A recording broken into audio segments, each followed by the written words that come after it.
Hi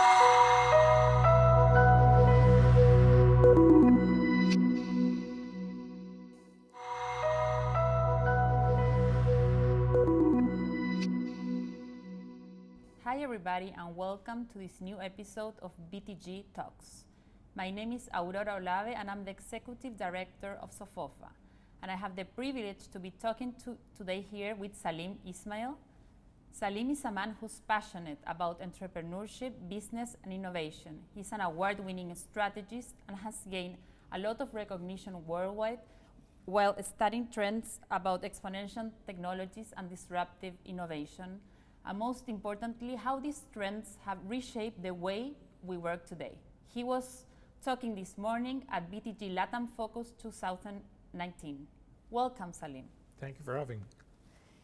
This morning, I heard you talking about how the cost of supply has been dropping by these exponential technologies. And I wanted to ask you how we can use these technologies in order to overcome poverty, to reduce income inequality in countries such as Chile. This is a huge topic for us, both at Singularity University as well as XPRIZE, where we're not really worried about the inequality, because the richest people in the world are always going to be richer, and the poorest people always have very little. Can you lift the bottom is the biggest question that we have. And what's very encouraging is that as we see the deployment of new technologies, it's very rapidly lifting the bottom very quickly. So 200 years ago, 94% of global population lived in extreme poverty. And today that's less than 9%. And Bill Gates thinks we will eradicate it within 12 years. And so that's a profoundly magical thing to have happen. The other thing that's happening is as technology gets more and more productive and delivers more productivity, we're going to see the cost of education, healthcare, energy, all drop very dramatically. Right? Education should be online and free, and it will be at some point soon. And so we're very optimistic and excited both around the lift in quality plus the fact that the cost of living should drop quite a bit. Along those lines, how we make sure that education and health benefits derived from low cost of energy and clean water are spread through all the layers of the population, all around the world. In Africa, not here in Chile, we have clean water, but how do we make sure it's available for everybody? Yeah, so now what's happening is because of the democratization of this. So for example, we just awarded an XPRIZE for clean water extraction. And the prize was, can you extract 2,000 liters a day out of the atmosphere, out of the humidity, for less than 2 cents a liter? And that was considered impossible, but that's the magic of an XPRIZE. It puts up a target that's very hard, and then we see who wins the prize. And actually the prize was awarded in October. So we now have machines that can extract out of the atmosphere for 2 cents a liter, which then anybody can afford. And so as we see those types of innovations coming through, we're very, very optimistic. It turns out if you have clean water, you take out half of all the diseases in the world. So that makes it even more exciting. So it will be available for all the population. That's right. It's the same thing with energy. As we decentralize solar energy and have microgrids or home-based solar energy with a battery, that becomes very promising for anybody in the world in a decentralized way. And along these same lines, I was reading about the CRISPR. Please correct me if I'm not pronouncing it right. No, that's exactly right. About how is decreasing dramatically the cost of sequencing DNA. Yeah. And I wanted to ask you about health and ethics, and how do we prepare physicians, doctors, scientists in order to work ethically with all these advances in science? Yeah, this is an enormous challenge. In the past, new technologies and advanced technologies just weren't that powerful. And now with Moore's law and computation and things like biotech and CRISPR, like you've mentioned, CRISPR gives us the ability to edit the human genome, which has enormous ethical implications. Anything is possible.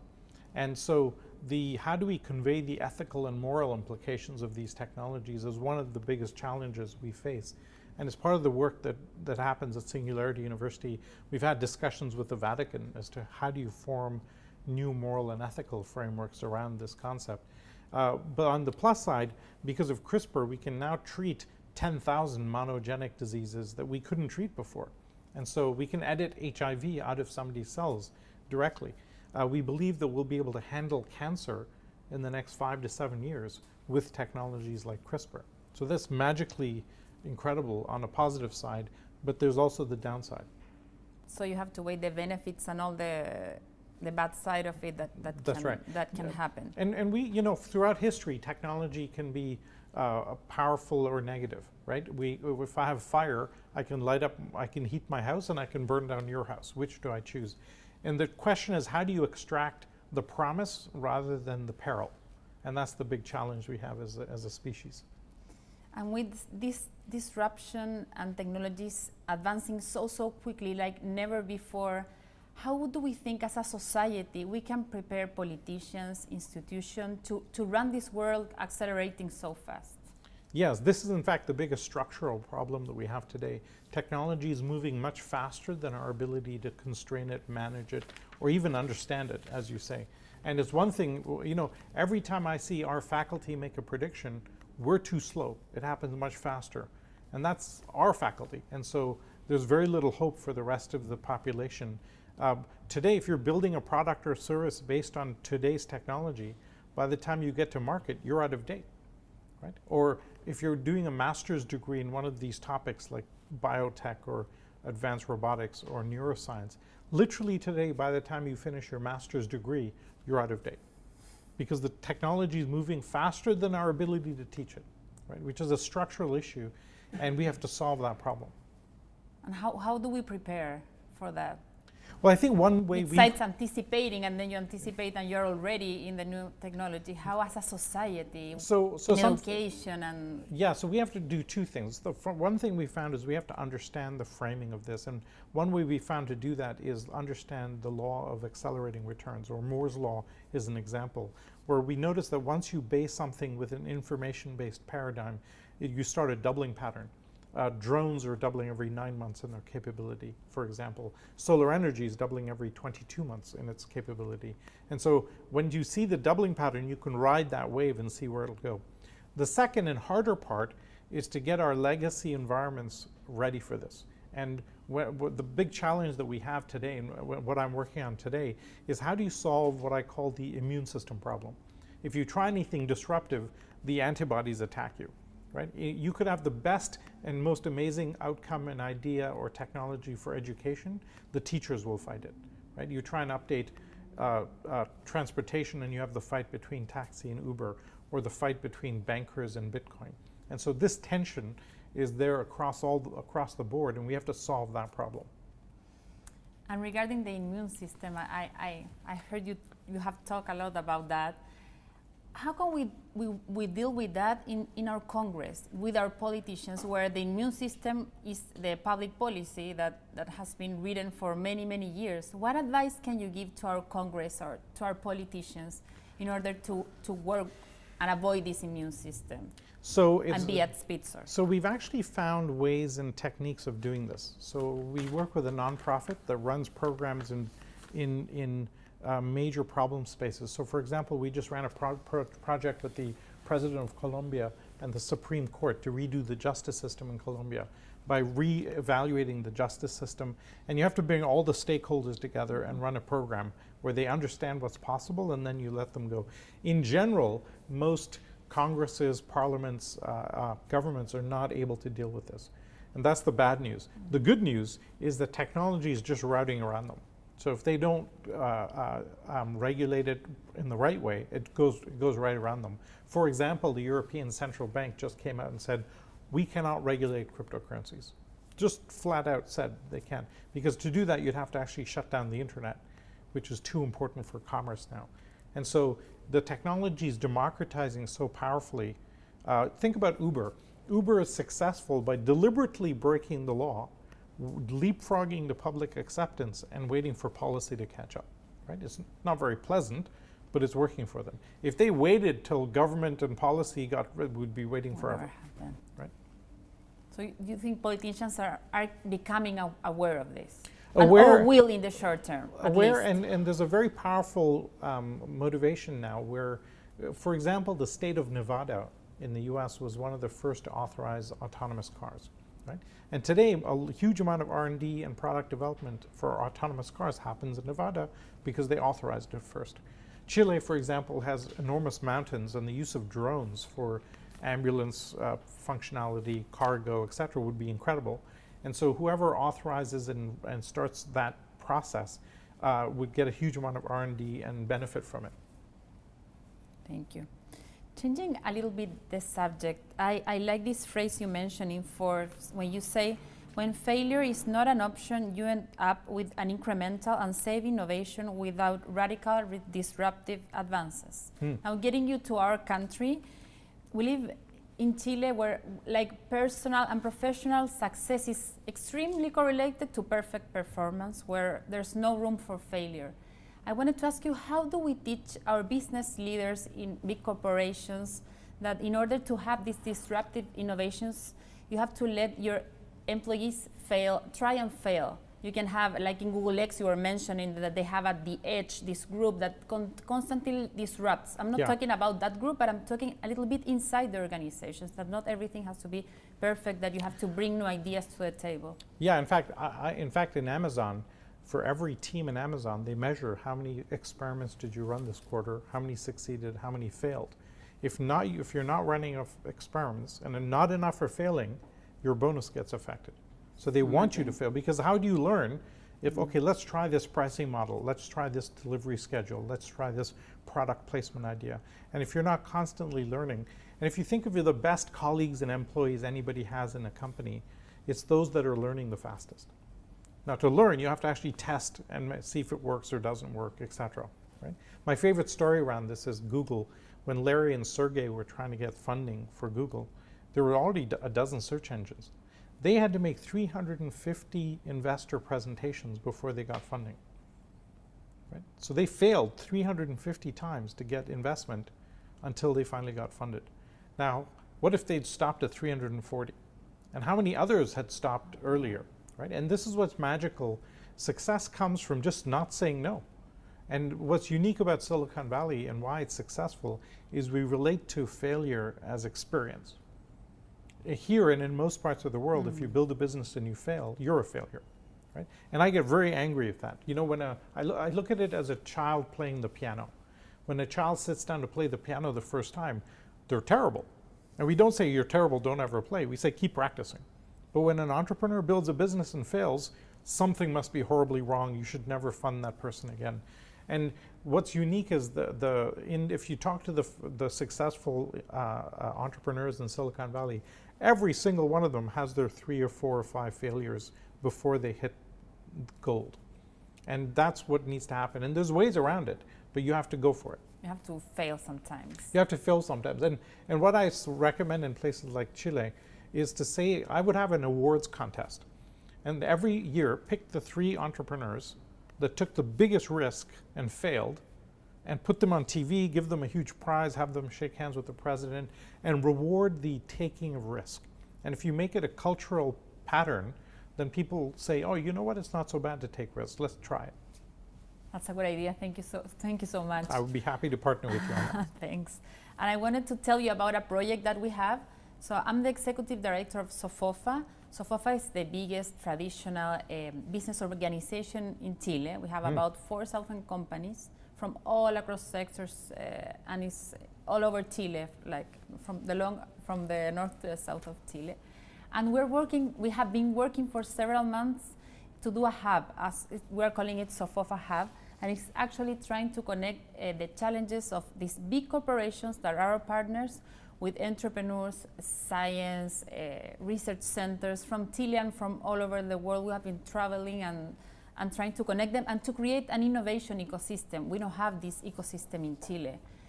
What's the key, you think, to make it successful? Well, I mean, along the same lines that we were talking. Yeah, one of the most exciting startup programs I've ever seen is Startup Chile, which has done an amazing job of creating a whole entrepreneurship ecosystem out of nothing. It's something I recommend to other governments all over the world. But the big challenge is industry dealing with startups. They don't know how to deal with this. So the way to think about this is you have to do you have to have industry experiment with new ideas at the edge of the organization. What we found through history is that you cannot do disruptive innovation inside the core organization. You get this immune system response and you spend all your time fighting the politics. But if you put it at the edge and let it spin off, then things become interesting. And the master of this technique is Apple. Apple has a portfolio of teams, small disruptive teams that they keep secret, that are sitting at the edge of the organization, and they say to them, go disrupt another product or another industry, right? And when something looks right, they go into the watches business or the payments business or the retail business and fold it back into iTunes. And that's the model that we found that works very well. In fact, Larry Page came to me at Google and said, hey, your unit at Yahoo was successful. Should I do that at Google? And I said, no, do something like it, keep it stealth, and point it away. And you see that's how Google X works, where they have their core information management capabilities at Google, and they use Google Car, Google Glass, Google contact lenses, Google Loon to go into adjacent spaces.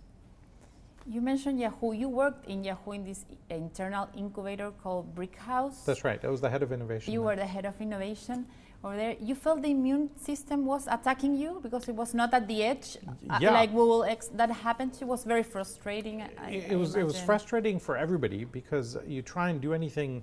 The more disruptive you are, the more the mothership hates you, right? And so you end up with this tension. And the challenge, the way to do it, that we didn't do it at Yahoo, but Google X does it now as a result, and others, is you have to keep that incubator stealth. You have to keep it secret. You can't talk about what projects are going on. The minute you say we're doing something, the company attacks you. Because they say, well, we're doing that, we should be doing that, why do they get to work on it, etc. So you learned that through your own. That's right. Through your own experience. Experience, yes. Yeah. I have arrows in my back from anybody in corporate innovation. If you look at their back, they have lots of arrows in their back from this experience. Let me show you a book I was in Singularity University on March a few weeks ago on a program over there, and I was told to read this book.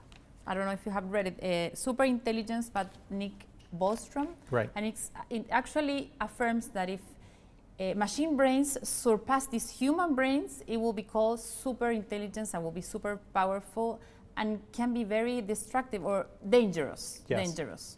Do you agree with this? I read even Bill Gates says that this is the greatest thing human race has ever faced. So Elon Musk, Bill Gates, Stephen Hawking, all are worried about this. It's very dangerous to disagree with such great minds, but I actually disagree. You disagree? I disagree, and here's why. The reason is that when you think about machine intelligence overtaking human intelligence, I have two problems with that. The first is we don't know what intelligence is. The IQ test measures logical thought processing and the ability to match concepts across frameworks. But we have spatial intelligence, we have emotional intelligence, we have spiritual intelligence. There's about 12 facets and factors to intelligence, and we measure 2 of them. So it's hard to define, right? When you tell me that a machine can have emotional intelligence, yes, that's an interesting discussion to have, or spiritual intelligence. Yeah, then we can have a discussion. But they're trying, right? You were mentioning today, but we have a definition problem. We don't know what it is. Just as an example, we're worried about machines becoming conscious, right? Well, we don't know what consciousness is, and we don't have a test for it, right? You look like you're conscious, so I attribute consciousness to you. I feel like I'm self-aware, but my wife disagrees.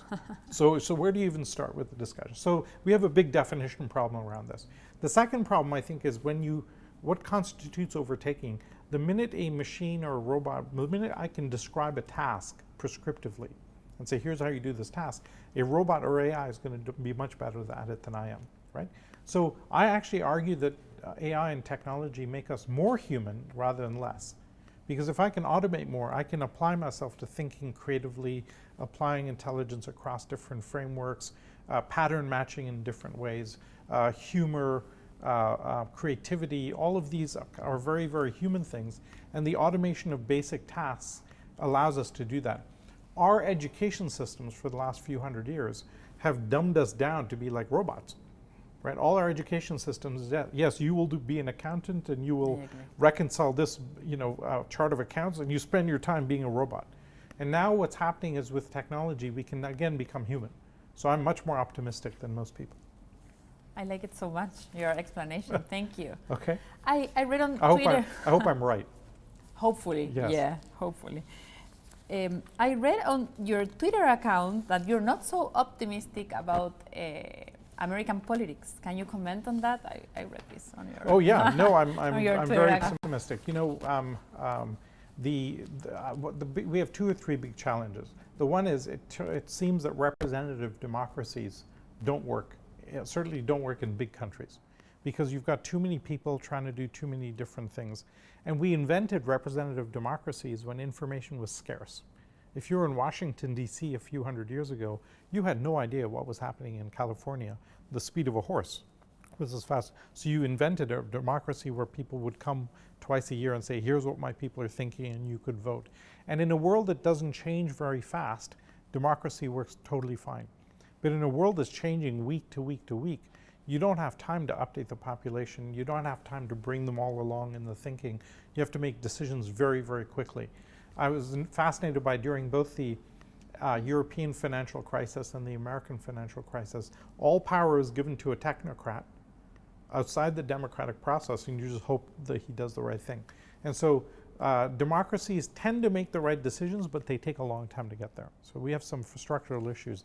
And I think the other problem is that news cycles in general are focused on negative news, because it tickles the danger zone and it freaks us out, and we pay attention to negative news.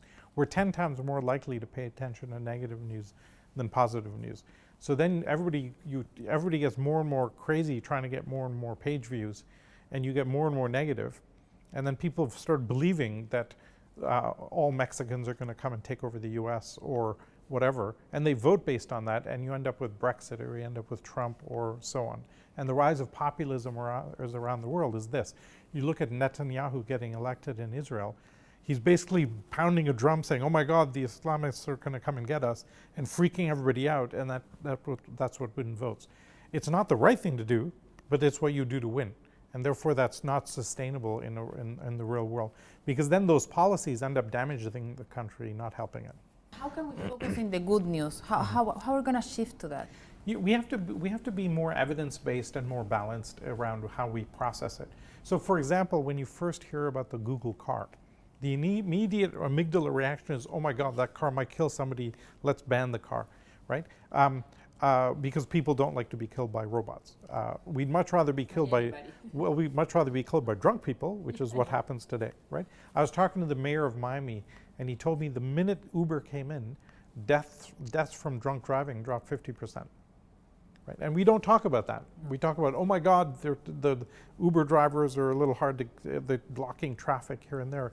I'd rather block the traffic and have half the deaths drop than, and you don't hear the other side of it. And so this is the challenge, is how do we be a little more balanced? So when you first get into a Google car, you freak out. And so that freak out reaction has us vote and make decisions negatively. After 10 minutes, it's like riding an elevator. You press a button, it takes you where you want to go. But that first reaction is a freak out reaction. And we learn anything new, CRISPR, AI, superintelligence. We have this amygdala reaction and we say, oh my God, let's stop the technology. And there's lots of evidence that that's completely the wrong thing to do. But getting around that is a hard challenge. And that's part of the work that we do now, is how do we culturally solve that barrier? And Salim, do you use artificial intelligence in your daily life to be more human? I love that. Well, think about this idea that if I have my phone, most argue that the phone makes you dumber. I actually argue that it makes you much more human, because I can video with my son. I can communicate with anybody live, real time in the planet. I can project empathy around the world. So the mobile phone augments my humanity. It does not detract from it, right? And so I'm much more optimistic about most people around technology.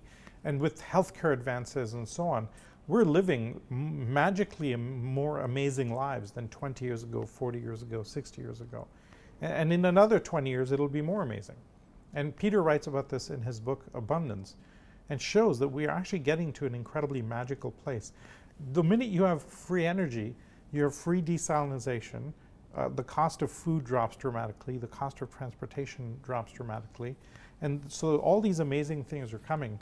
We just have to get to that point. Hopefully soon.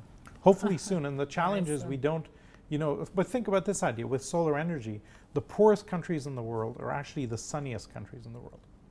So just that completely changes the equation. Yet I heard you talk also in New York during 2018 about the death of corporations. I'm Yes. twisting to something a little not too optimistic. Sure. Is there some optimism when you talk about it? It's so terrifying, the death of corporation and the coming of a new era? Yeah, so here's what I think is happening. And obviously the title of that talk is a little dramatic to get people excited. The organizer said, I want you to call it that. There are some fundamentally big issues facing large corporations today. The first is that there's something called Cose's law, which he wrote. This guy wrote a 9-page paper for which he won the Nobel Prize for a 9-page economics paper, showing that the reason we have big operating companies is that the cost of the transaction inside the company is more efficient than outside. And so it makes sense to organize as a company because you have lower transaction costs. You could bring in, but today that's actually not the case. It's often cheaper and faster to do outside than inside. So that's a problem. And that leads to the metabolism problem that I talked about. The minute the metabolism of the outside world exceeds the metabolism of your company, you're dead. The only question is when. And that's a direct quote from Jack Welch. And so we have today the external world moving much faster than most big companies. So they have to figure out how to increase their metabolism pretty dramatically. The third is we're moving from just operating companies to platforms. Right? On the internet, Yahoo, BlackBerry, Nokia all failed to become a platform. Google, Apple, Facebook, Amazon successfully became platforms. And now we're moving from platforms to ecosystems. Right? Uber is creating an ecosystem of capability. We're creating a whole ecosystem around exponential organizations. Google has built an ecosystem. And so we're seeing the operating model of new future capability more operating as an ecosystem of small companies because they're much more nimble and much quicker. In the 20th century, when markets move slowly, you could have a big operating company, and if it took a few years to adapt, the market took a few years to adapt. But today, the marketplaces are appearing and disappearing in months and years, and big companies take a decade, and that's not sustainable. So if you add it all up, the future of a large operating company, in my opinion, is very dim. I think we'll end up with a plethora of small operating startups or platforms or ecosystems. Platforms and ecosystems Right. are the way that the companies should work. And how do we teach these big corporations to look in these trends, to look to technology, to know that the things are happening, and if you're not changed right now, you're going to be dead?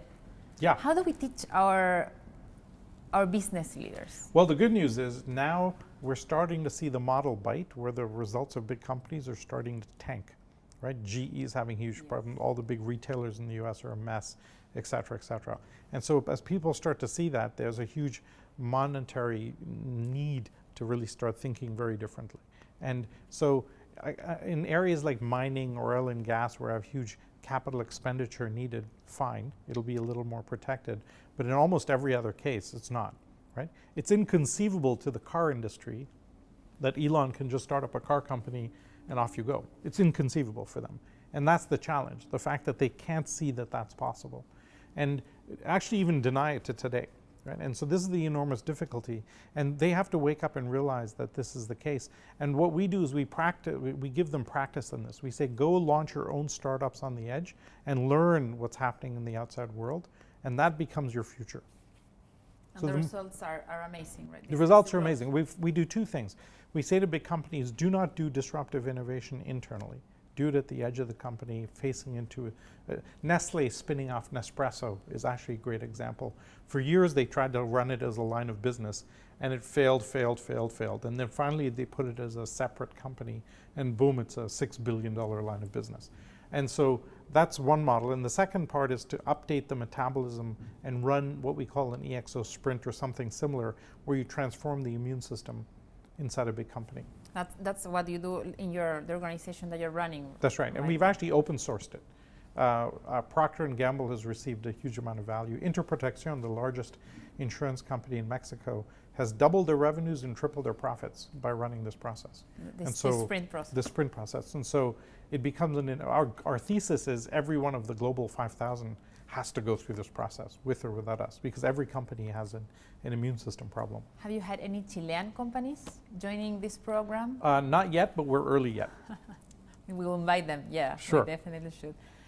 Salim, I also heard in this New York talk in June, you talk about your secret power or secret superpower. Superpower. Sorry, superpower. Yeah. What's your superpower? Is it in your head, in your heart?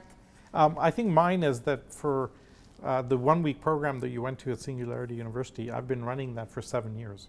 So if there's a lecture, lab, or workshop on blockchain, I've heard it 60 times. Autonomous cars, I've heard that 60 times. CRISPR, I've heard that 60 times. So as my wife says, I can pretend to speak about anything as a result. And so I've assimilated an enormous amount of knowledge, nuances, different angles of looking at different problems and different technologies like CRISPR, autonomous cars, what's happening in solar, etc. And so that gives me a very broad foundation on which to think about the world. I wanted to change a little bit the subject. I have read a lot about your life, and I read that you were in the board member of Breakthrough. Yes. For our audience, Breakthrough is a human rights organization that fights for violence against girls and women in India and in the US. Right. Why do you took that position? And also, how can we increase, or how can we motivate girls to study in fields like in science, robotics, artificial intelligence, especially in our countries, which is not something very obvious as it could be in California? Yeah. So I think, you know, I grew up in India, and the challenge with the patriarchy that exists there is an enormous challenge. At the very metaphysical level, we run the world with a male-female polarity. So we either run the world with top-down command and control systems or decentralized systems. So we used to run on very decentralized agricultural systems, and then we industrialize things and we run a very top-down. And then we used to run in power structures, we had feudal systems which are very top-down. Then we decentralized via democracy, and now we're fighting against democracy, and we ratchet back and forth. Today we run the world very much on a male archetype. And I mean archetype, not gender. A military industrial corporation, business corporations, the religions, Judeo-Christian religions are usually a hierarchy with a man at the top, right? But if you look at the rise of Burning Man, the maker movement, the entrepreneurship movement, the DIY movement, the open source movement, we're moving now to a more decentralized peer-to-peer model. If you have a scarcity, then you need a top-down command and control model to manage that. When you have abundance, you actually want a female archetype. Because the male archetype, when it meets abundance, relates to it as power, tries to hoard it. Wall Street money, Middle East oil, and they go, okay, let's grab all the good stuff, right? The female archetype, when it meets abundance, tries to share it around. And so the internet is a much better way of managing information because you share it around. It's participatory, it's nurturing, it's peer-to-peer. And as we move more and more systems to a peer-to-peer model, we need the female archetype to manage it. And when you think about that from a gender perspective, we really need the female archetype in much more of the business community and in the science and technology community. It adds the softer side of it. It adds wisdom, for God's sakes, to the equation. I joke often that we now have AI can now detect if you're playing poker, we have an AI that's better than a human being. Or when you're playing Go, the Asian game, when you play Go, you actually need an intuitive approach, not a logical approach. And now you have an AI that can beat that.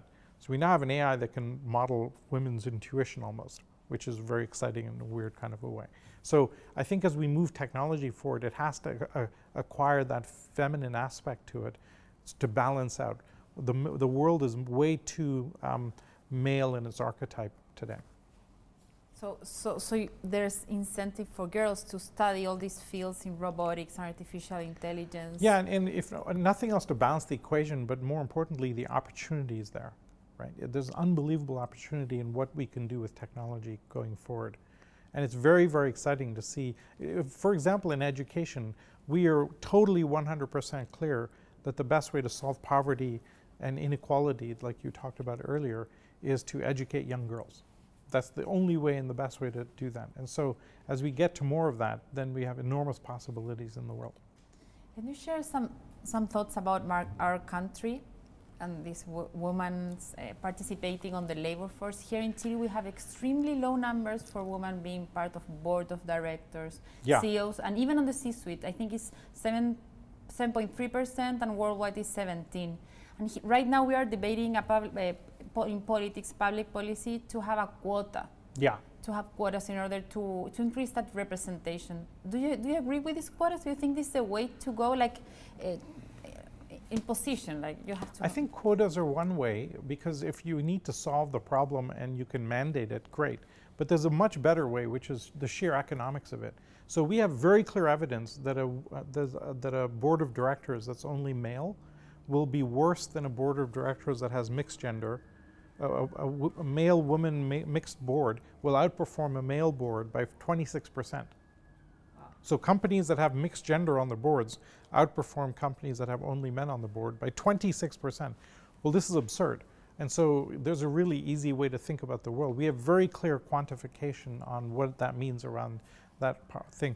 And we need a lot more women in the workforce. Where I'm really optimistic around countries like Chile is that in the fully developed world, the US, Europe, etc., we've learned 50 years of old style management techniques, right? And you try and teach them exponential organizations and they kind of can't get their head around it. Here, you don't have to unlearn 50 years of thinking. You can literally go, oh, here's a new way of doing things, and totally leapfrog the rest of the world. And some of the institutions here, like Social Lab, right, which is an amazing institution with the work that they're doing around solving problems at the real world level by literally getting it done using technology and then helping people out of poverty. It's incredible what that kind of organization does. So I'm hugely optimistic about Chile and what's coming. I think it would be interesting to say, what I would do is promote the rise of women entrepreneurship here in Chile. Do a startup Chile just for women. Just for women, yeah, we'll do that. Yeah. We'll do that, we'll try. Well, Salim, thank you so much for your time, for your energy. I have learned so much about you and about the disruption of technologies. I hope I can attend that, be the first Chilean to attend that exponential organizations, not workshop, but we'll do a summit here in Chile soon. I hope I'm invited. Thank you so much. Thank you for having me.